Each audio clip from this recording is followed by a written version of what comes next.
말씀 은시하십니다. 주의 이름으로 사랑합니다. 올 한해도 하나님 복 많이 받으세요. 할렐루야. 여러분 지난주 말씀 기억나세요? 늘 이렇게 물어보면 당황스럽죠. 지난주에 어떻게 얘기를 했어요? 내가 가서 권하고 안 되면 두세 사람의 증인을 데려가서 권하고 그래도 안 되면 교회에 이야기하고 그래도 교회 말을 듣지 않으면 이방인과 세리같이 여기고 그런데 합심해서 기도해서 그들이 돌아오기를 바라는 마음을 가져라. 그런 이제 말씀을 드렸는데 기억나시죠? 감사합니다. 죄를 범한 사람을 권하라고 얘기를 했어요. 가서 돌이키고 회개하게 하라. 그들의 영혼을 불쌍히 여기고 인내심을 가지고 권하라. 용서하려고 해야 하고 그가 회개하도록 적극적으로 도와야 된다는 거예요. 자, 그 말씀을 예수님께서 하신 후에 그때 베드로가 이제 예수님께 물어보는 거예요. 21절에 그때 베드로가 나와 이르되 주여 형제가 내게 죄를 범하면 몇 번이나 용서하여 주리이까? 7번까지 하오리이까? 가서 권하고 회개하게 하고 돌아오게 하고 그러면 주님 나한테 죄를 지은 사람이 있으면 7번까지만 용서하면 될까요? 라고 얘기를 했습니다. 당시에 유대인들은 이 종교적인 책무를 수치화했어요. 그러니까 얼마큼 몇 번 숫자를 가지고서 뭔가 기준치를 이렇게 삼았다는 거예요. 랍비들은 이웃의 범죄를 3번까지 용서하라고 가르쳤어요. 3번까지. 베드로는 유대인들의 용서의 개념을 넘어서는 숫자를 제한한 거예요. 보편적으로 3번 용서해라 했는데 베드로는 7번까지 용서할까요? 라고 얘기를 한 거예요. 여러분, 형제의 죄를, 성도들 사이의 잘못을 여러분 7번까지 용서해 보신 적 있으세요? 7번까지. 만약에 했다면 정말 잘하시는 거예요. 근데 정말 어렵죠. 7번. 야, 한두 번도 하기 어려운데 7번. 그 베드로가 예수님께 그렇게 물어본 거예요. 7번까지 용서하면 되는 거죠? 그러니까 예수님께서 22절에 뭐라고 말씀하시냐면 예수께서 이르시되 내가 이르노니 7번뿐 아니라 7번을 70번까지 할지니라. 7번이 아니라 7번을 70번까지 용서해라. 7번 용서하고 또 7번 용서하고 또 7번 용서하고 이걸 70번까지 해라. 엄청나죠? 이걸 몇 번 되겠습니까? 7번을 70번 용서하면 계산해보니까 490번이에요. 여러분, 이 말씀은 이 몇 번이라고 하는 이 수치가 중요한 게 아니라 무한정 용서라는 거예요. 형제의 잘못을 무한정 용서하라. 누가복음에 보면 이런 말씀이 나와요. 누가복음 17장 3절에서 4절에 만일 내 형제가 죄를 범하거든 경고하고 회개하거든 용서하거라. 만일 하루에 7번이라도 내게 죄를 짓고 7번 내게 돌아와 내가 회개하노라 하거든 너는 용서하라. 내 형제가 죄를 범하거든 경고하고 회개하거든 용서해라.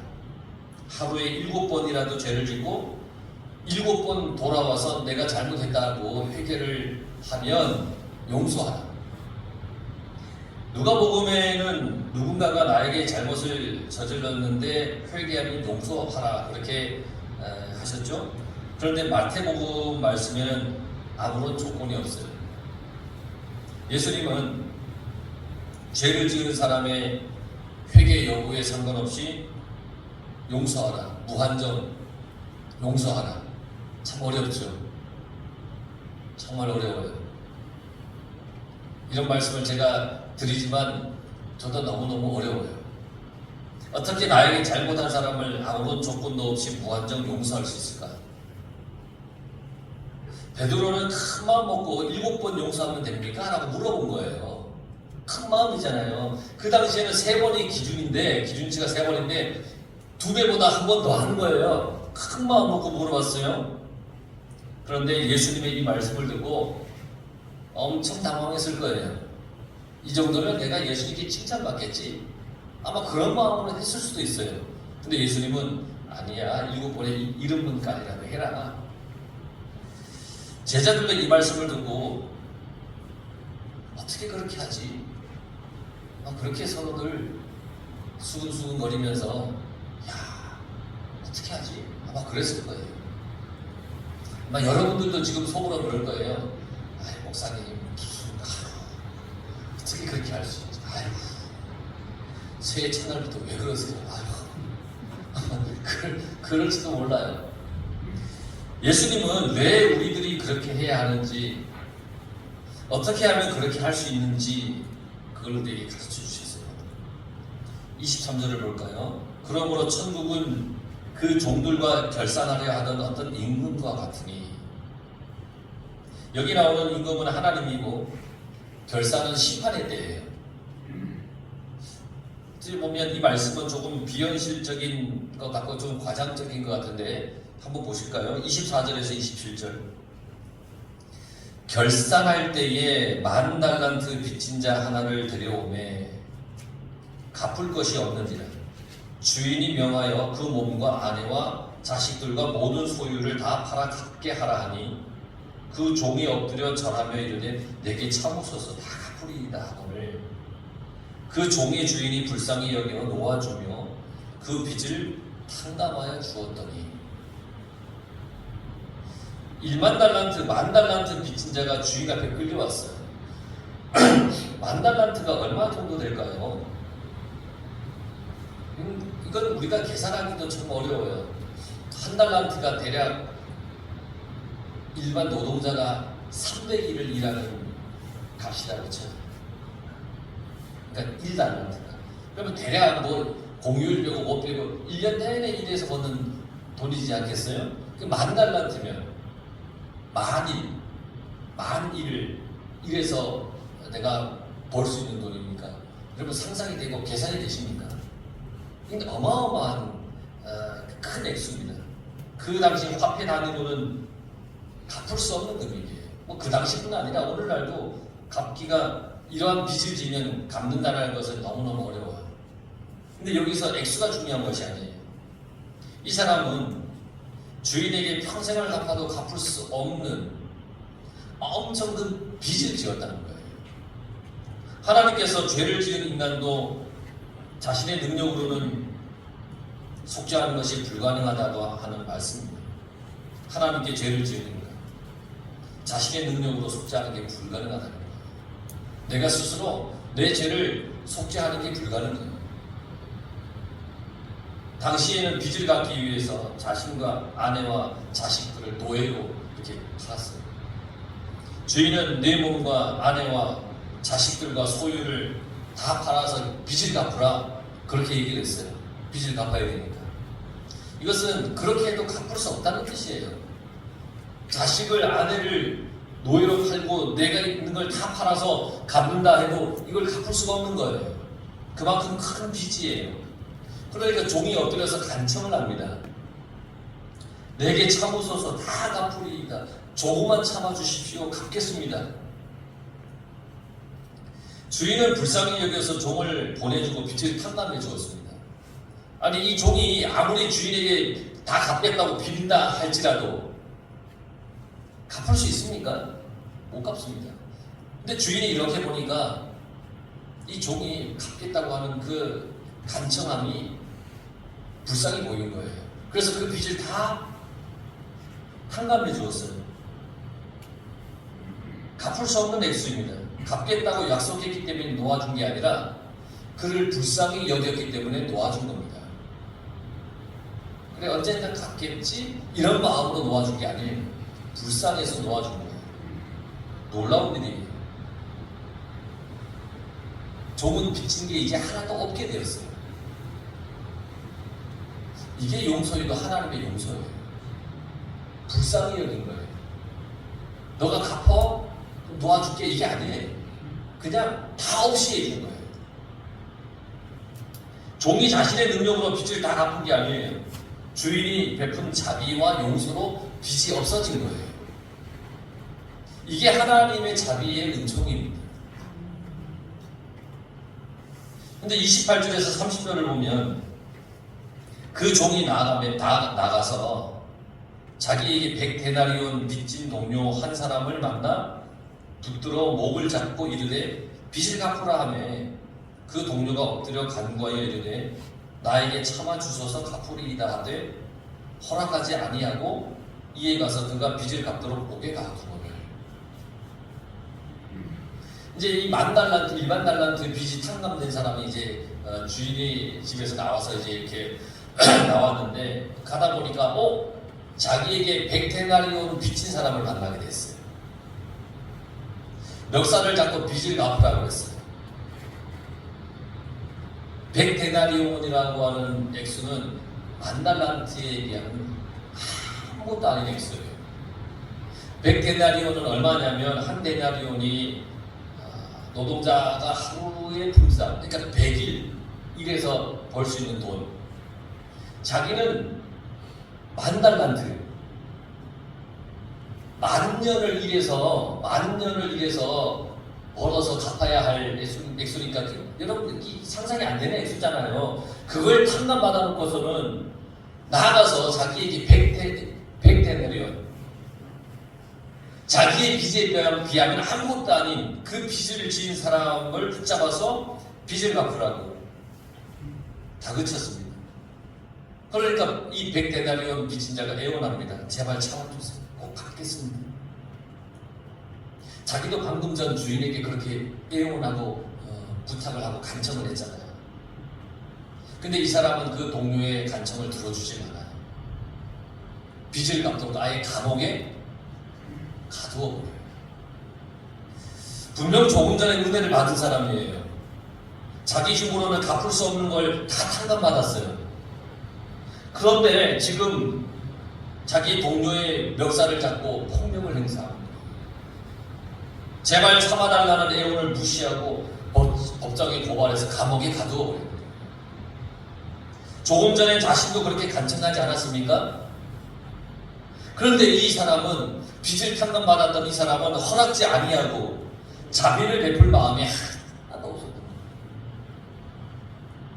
거예요. 그러니까 31절 35절 그 동료들이 그것을 보고 몹시 딱하게 여겨 주인에게 가서 그 일을 다 알리니 이에 주인이 그를 불러다가 말하되 악한 종아 네가 빌기에 내가 네 빚을 다 전부 탕감하여 주었거늘 내가 너를 불쌍히 여김같이 너도 내 동료를 불쌍히 여김이 마땅하지 아니하냐 하고 주인이 노하여 그 빚을 다 갚도록 그를 옥졸에게 넘기니라.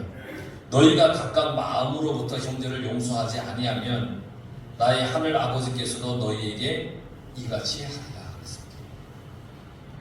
주변의 동료들이 이걸 다 봤어요. 알아요. 이 사람이 방금 10,000달란트 빚을 탕감받는 줄 알아요. 그런데 자기에게 100데나리온 빚을 진 사람에게 어떻게 했는지도 다 봤어요. 그래서 주인에게 가서 다 알렸어요. 그래서 주인이 그 종을 불러다 얘기를 해요. 뭐라고 얘기를 하느냐? 악한 종아 그랬어요. 악한 종아. 너가 비니까 내가 네 빚을 다 탕감해 주지 않았냐? 너는 참 악하다. 네가 간청하기에 내가 네 빚을 다 탕감해 주었는데 내가 너에게 자비를 베푼 것처럼 너도 너의 동료에게 자비를 베풀어야지. 하나님이 바라시는 것은 뭐냐면 우리가 서로 사랑하고 자비를 베푸는 겁니다. 서로 사랑하고 자비를 베푸는. 마태복음 12장 7절에 이렇게 말씀하세요. 나는 자비를 원하고 제사를 원하지 아니하노라. 여러분, 형제를 사랑하거나 용서하지 않은 마음으로 주님 앞에 나오면 주님이 뭐라 그러냐면 나는 자비를 원하고 제사를 원하지 않는다. 먼저 가서 형제와 화해하고 와라. 그걸 원하시는 거예요. 화가 난 주인은 빚을 다 갚도록 옥졸에게 그를 넘겼어요. 감옥에 갇혀도 그 종은 그 빚을 평생 갚을 수 없어요. 어떻게 해도 갚을 수가 없어요. 영원한 형벌이 그에게 임하는 거예요. 35절에 너희가 각각이라고 했죠. 너희가 각각.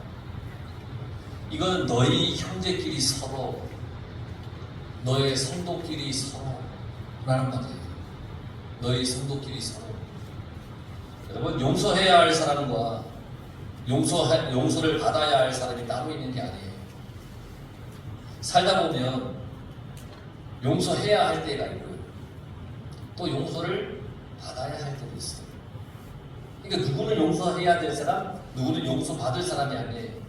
살다 보면 내가 용서해야 될 때도 있고 내가 용서받아야 될 때도 있는 거예요. 베드로가 예수님께 이렇게 묻습니다. 주여, 형제가 내게 죄를 범하면 몇 번이나 용서해 주리까? 7번 하리까? 그러니까 주님은 7번을 70번까지 하시니라. 언제고 늘 다 용서하라는 말씀이에요. 너희가 마음으로, 너희가 진심으로 용서하는데 마음으로, 진심으로 용서하는 거예요. 예수님은 1만 달란트 빚진 자의 이야기를 해주시면서 우리가 1만 달란트 빚진 자의 힘을 깨닫게 해주시는 거예요. 용서는 참으로 쉽지 않아요. 여러분, 용서가 쉽습니까? 쉽게 됩니까? 너무너무 어렵습니다. 왜 어려우냐면 우리 안에 억울함이 있기 때문에. 억울하니까 용서를 못해요. 또 내 안에 나 스스로에 대한 의로움이 있기 때문에 용서하기가 쉽지가 않아요. 억울함은 나는 잘못하지 않았는데 피해를 입었다는 거예요. 그러니까 억울한 거예요. 그러니까 용서가 안 되는 거예요. 스스로의 의로움은 나는 저 사람보다 더 나아, 이런 생각을 가지고 있어요. 그러니까 용서가 안 되는 거예요.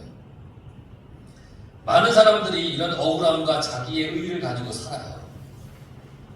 그런데 그래서 자신이 피해를 입은 것처럼 누군가를 비난하고 정죄해요. 내가 억울한데?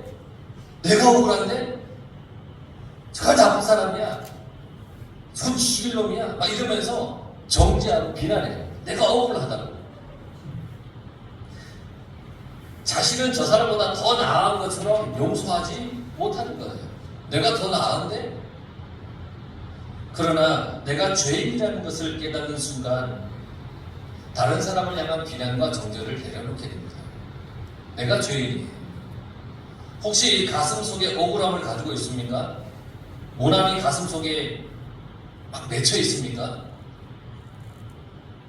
여러분, 주님을 바라보시기 바랍니다. 죄 없는 우리 주님. 우리들의 죄를 대신 짊어지고 십자가에 오르셔서 채찍과 조롱과 멸시를 받으시고 우리를 하나님의 품에 안기시도록 하신 우리 주님. 주님께서 우리에게 7번을 70번이라도 용서하라고 하시는 말씀은 내가 너희를 7번을 70번까지 용서할 거야 라고 하는 말씀이에요. 나를 그렇게 용서해 주시겠다는 말씀이에요. 여러분, 배신당한 것이 너무 힘들어서 울고 있을 때, 원한이 뼈에 사무쳐 괴로워하고 있을 때 무한정 용서하라는 예수님의 가르침은 정말 어려워요. 그렇잖아요. 내가 배신당했는데 원한이 많은데 용서하라고? 너무너무 어려워요. 나에게 조그만 손해를 끼쳐도 용서하기가 어려워요. 주님, 용서를 안 하는 게 아니라 용서 못합니다. 도저히 용서가 안 됩니다. 우리는 그렇게 얘기해요. 주님께 그렇게 얘기해요. 죄를 지은 사람은 죄를 뉘우치긴커녕 죄 지은 줄도 모릅니다. 그리고 어떻게 용서하는 겁니까? 자기가 잘했다고 웃으며 떵떵거리고 살아갑니다. 주님, 어떻게 용서하는 겁니까? 피해를 입은 나는, 배신당한 나는, 상처 입은 나는, 잘못하는 것이 없는 나하고 우리 가족은 분노와 증오 가운데 고통스러워하고 있어요. 그런데 주님은 용서하라고요? 근데 주님이 용서하래요. 여러분, 예수님의 말씀은 간단해요. 그냥 용서해라. 정말 용서가 안 되고 정말 죽이고 싶어도 그냥 용서해라. 그냥 그 복수는 내가 해주겠다. 너는 그냥 용서해라. 그렇게 말씀하세요. 너는 분노와 상처와 증오 속에 울게 만든 그 사람은 연자맷돌을 목에 달고 깊은 바닷속에 내가 던질 것이니까 너는 그냥 용서해라. 네가 울고 있는 건 내가 다 한다. 그래서 나도 울고 있어. 나한테 맡기라. 나만 믿어라. 그냥 내가 하라는 대로 해라. 그렇게 말씀하시고 계시는 거예요. 사도 바울께서 말씀하셨습니다. 로마서 12장 19절. 내 사랑하는 자들아,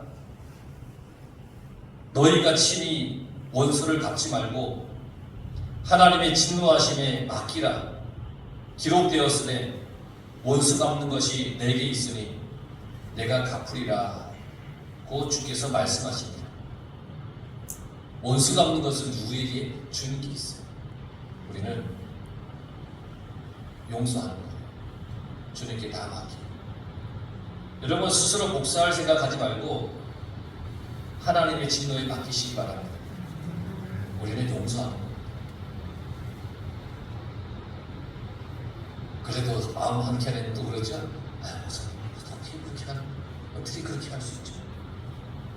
이게 주님이 말씀이니까 내가 그렇게 해야지 하는 마음을 품으시기 바랍니다. 이게 주님의 말씀이니까 내가 그렇게 해야지. 복수는 내가 하는 게 아니에요. 심판은 내가 하는 게 아니에요. 주님이 하시는 거예요. 2024년을 살아갈 여러분, 주님의 말씀을 기억해서 주님이 나를 용서하셨듯이 여러분들도 형제를 용서하며 살아가시기 바랍니다. 안 돼도 그렇게 하려고 애쓰시기 바랍니다. 애쓰십시오. 그러면 주님께서 여러분에게 평안을 주시고 기쁨을 주시고 그리고 은혜를 베풀어 주시고 주님이 다 갚아주실 겁니다. 그렇게 멋진 2024년을 여러분 함께 살아가시길 간절히 바랍니다. 기도하겠습니다.